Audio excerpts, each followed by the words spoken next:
मुझे इस परिवार में कभी ऐसा फ़ील नहीं हुआ कि मैं बेटी हूँ और बेटों से कम हूँ, ऐसा कभी फ़ील नहीं हुआ।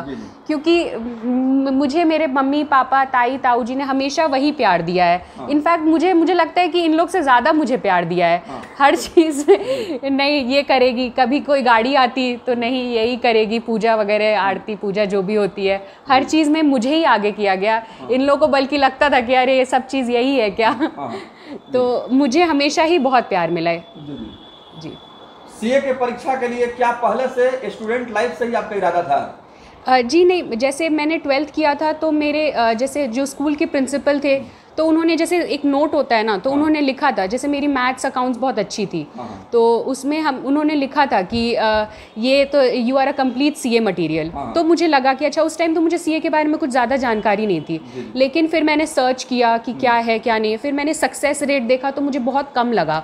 तो फिर मैंने सोचा कि एक बैकअप के लिए मैंने DU से ग्रेजुएशन भी किया कि एक कुछ तो डिग्री रहेगी अगर ये नहीं होता है तो। लेकिन मेरे फैमिली वालों ने हमेशा बोला कि नहीं तुम्हारा हो जाएगा, क्योंकि जो डेडिकेशन हार्डवर्क सीए में रिक्वायर्ड होती है वो पता नहीं कैसे उन लोगों को पहले से पता था कि हाँ इसका हो ही जाएगा। अच्छा जी। तो वही है कि एक तो मेरी स्कूल की प्रिंसिपल थी रोहिणी मैम, उन्होंने मुझे आइडिया दिया कि अच्छा हाँ सीए करना है तुमको, you are very good at accounts and maths.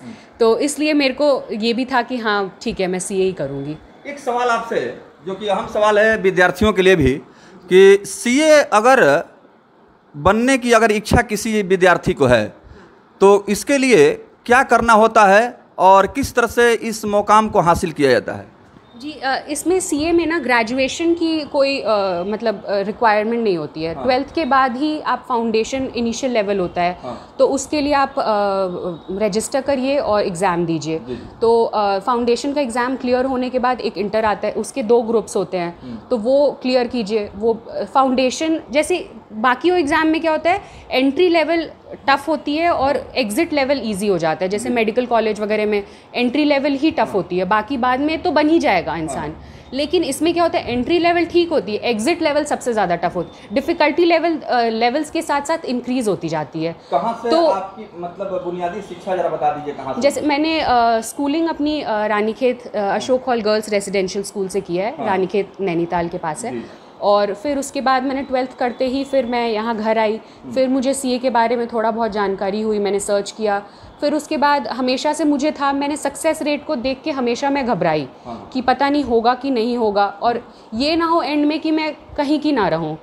तो इसलिए मैंने बैकअप के लिए DU में मेरे परसेंटेज अच्छे आए थे, 93.75% आया था 12th में। तो मैंने ग्रेजुएशन के लिए DU में रजिस्टर किया खुद को कि तो मेरा मोतीलाल नेहरू कॉलेज से ग्रेजुएशन मेरा साइमल्टेनियसली चल रहा था। और फिर उसके बाद मैंने इंटर की साथ साथ परीक्षा क्लियर की। फिर इसमें 3 साल की आर्टिकलशिप होती है। तो 3 आर्टिकलशिप इज़ लाइक उसमें ट्रेनिंग होती है 3 साल की कि सीए बनने से पहले तुमको काम सिखाया जाता है कि कैसे कैसे होगा। तो वो मैंने 3 साल की ट्रेनिंग की, मैंने दिल्ली से ही की है वो।